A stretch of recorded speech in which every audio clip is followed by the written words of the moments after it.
Hello dear students, in this video lesson we are having a discussion on the speech made by Dr. B.R. Ambedkar at Mahad. Before entering into the text of the speech, we have to have a small discussion on Dr. B.R. Ambedkar. BHIMRAO RAMJI Ambedkar, who is known as the architect of the Indian Constitution and as a lifelong champion of civil rights for the untouchable Dalit caste. He received his PhD in economics from Columbia University in 1927 and an honorary degree in 1952 as a great social reformer and valiant upholder of human rights.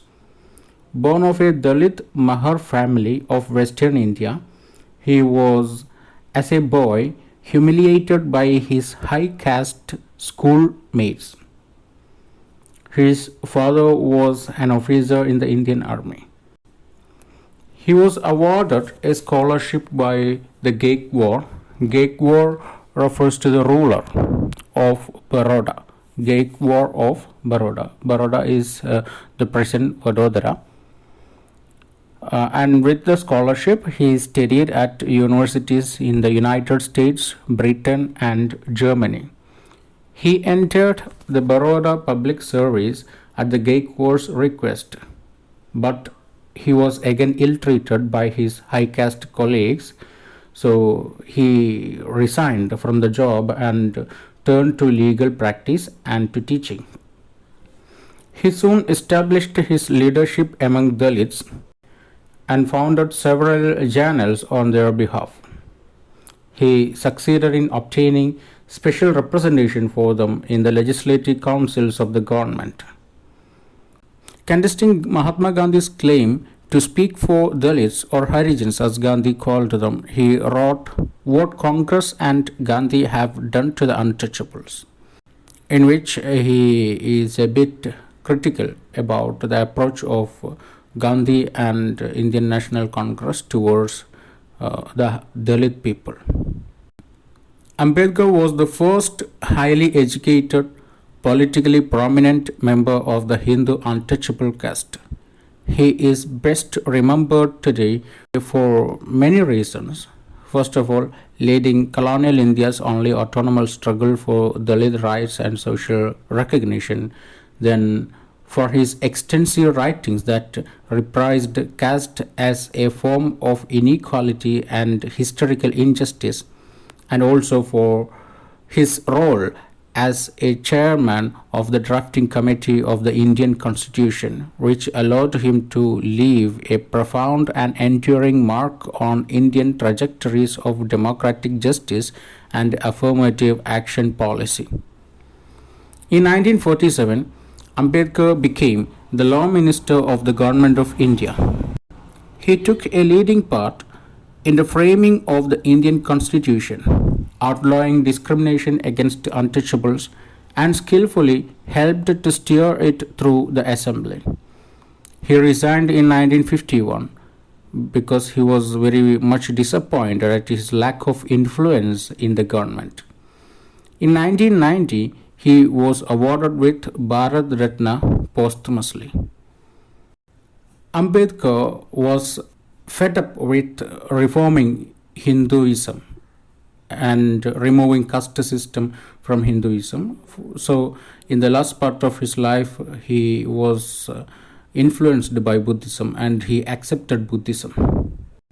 His major works are Administration and Finance of the East India Company, The Evolution of Provincial Finance in British India, The Problem of the Rupee, Its Origin and Its Solution, Castes in India, Their Mechanism, Genesis and Development, and 11 other essays, Essays on Untouchables and Untouchability, The Evolution of Provincial Finance in British India, The Untouchables, Who Were They and Why They Became Untouchables, The Annihilation of Caste, and Pakistan or the Partition of India. Now, while talking about the speech, Indian caste system is always oppressive of Dalits. The system which was based on Chaturvarnya, considered Dalit equivalent to Shudras. They were considered as untouchables in the society. They were denied the basic human rights like right to live, right to travel free, drink water from public source, or enter into religious places, etc. India witnessed a major uprising for freedom from 1850s itself, but the plight of Dalits was similar even after independence. They still lead a life of struggle, poverty, and marginalization. Ambedkar was one of the first prominent sounds raised for the emancipation of Dalit community in India. He used his entire political and social influence for the upliftment of the downtrodden community. He himself has experienced extreme level of caste oppression in his entire life. Mahad is located in the Raigad district of Maharashtra, which is situated on the banks of river Savitri. The people of high caste banned the entry of untouchables to Chavada Lake in Mahad on the ground that it was a private tank.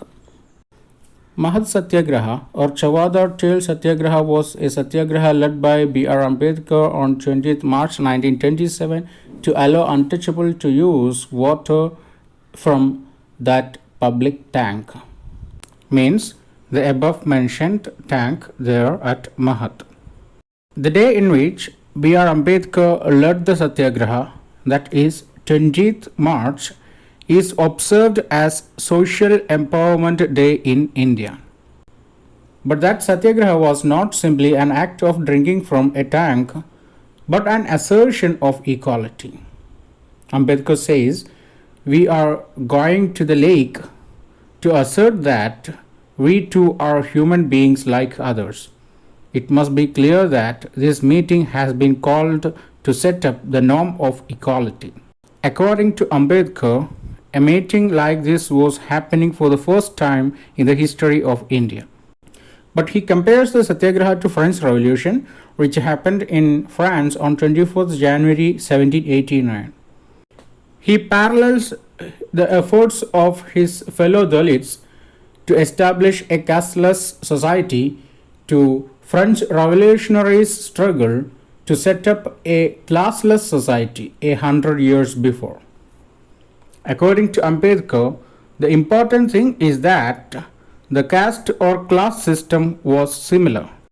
The similarity to be noted is not only in the differentiation between classes. The inequality of our caste system was also to be found in the French social system. Just like French people successfully convened a classless French society, Ambedkar envisions or dreams an equal Indian society without the codes of caste. Then he mentions some very important points in the proclamation made by the French regarding the freedom of citizens, and they are all about freedom, equality, and sovereignty of human beings and the country. In Ambedkar's viewpoint, they must work hard not only to abolish untouchability, but the caste system too, because caste system is the real evil in the society, and all other social evils come as byproducts of that concept. To prove his point, Ambedkar takes instances from Mahabharata and European legends. Ambedkar suggests different solutions to eradicate untouchability, like breakdowning of the prohibition against intercaste marriage, because he thinks intercaste marriages will establish real equality. Another way is to acquire government jobs and thereby independence. He concludes the speech by asserting that untouchability is not a simple matter, it is the mother of all poverty and lawlessness, and it has brought them to the abject state they are today. Therefore, he says that if they want to raise themselves out of it, they must undertake this task not only for them but for the benefit of the nation. Mahad A town in Konkan was selected for the event because it had a nucleus of support from caste Hindus. The high-class Hindus who gave support to Ambedkar and his Dalit friends and the Mahad Satyagraha included people like A.V. Chitre, an activist from the Marathi Chandraseniya Kayastha Prabhu or CKP community, G.N. Sahasrabuddhe, a Chitpavan Brahmin of the Social Service League, and Surendranath Tipnis, a CKP who was president of the Mahat municipality. So that's the end of this session. Thank you.